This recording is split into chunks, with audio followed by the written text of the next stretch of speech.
Hello बच्चों, यहाँ प्रश्न है। दो वृत्तों की उभयनिष्ठ स्पर्श रेखा AB तथा CD है तथा दोनों वृत्त एक दूसरे को बिंदु C पर स्पर्श करते हैं।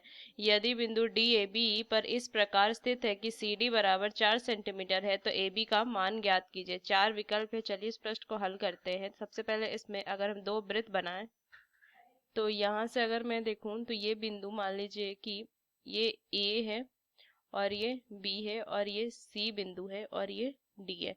तो यहाँ से मुझे दिया क्या है कि CD जो है वो ये मुझे 4 सेंटीमीटर दी हुई है। ये दूरी, ये CD 4 सेंटीमीटर, मुझे AB ज्ञात करनी है।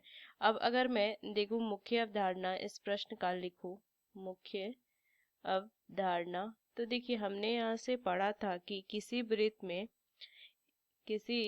में एक बाह्य बिंदु से एक बाह्य बाह्य बिंदु से वृत्त पर खींची गई स्पर्श रेखाओं की लंबाई बराबर होती है। तो अगर मैं इसमें देखूं तो ये जो D एक बाह्य बिंदु है। अगर मैं इस वृत्त की बात करूं तो D एक बाह्य बिंदु है जिसे दो स्पर्श AD और CD खींची गई, तो AD क्या होगा, CD के बराबर होगा। समान अगर मैं देखूं तो BD किसके बराबर होगा, CD के, ये कह सकते हैं। तो यहाँ से मैं क्या कहूंगी कि AD जो होगा वो किसके बराबर होगा, CD के बराबर होगा।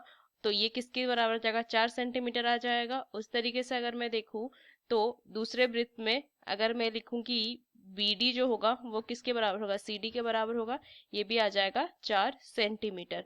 अब अगर मुझे ज्ञात करना है AB, तो AB क्या लिख देंगे, ये हो जाएगा AD जोड़ में BD। तो यहाँ से मान आ जाएगा 4 जोड़ 4 8। तो यहाँ से 8 सेंटीमीटर AB का मान आ जाएगा। यही हमें ज्ञात करना था। तो 8C विकल्प। तो इस मुख्य अवधारणा का इस्तेमाल करके हमने इस प्रश्न को हल किया। आशा करते हैं प्रश्न आपको समझ में आया। धन्यवाद।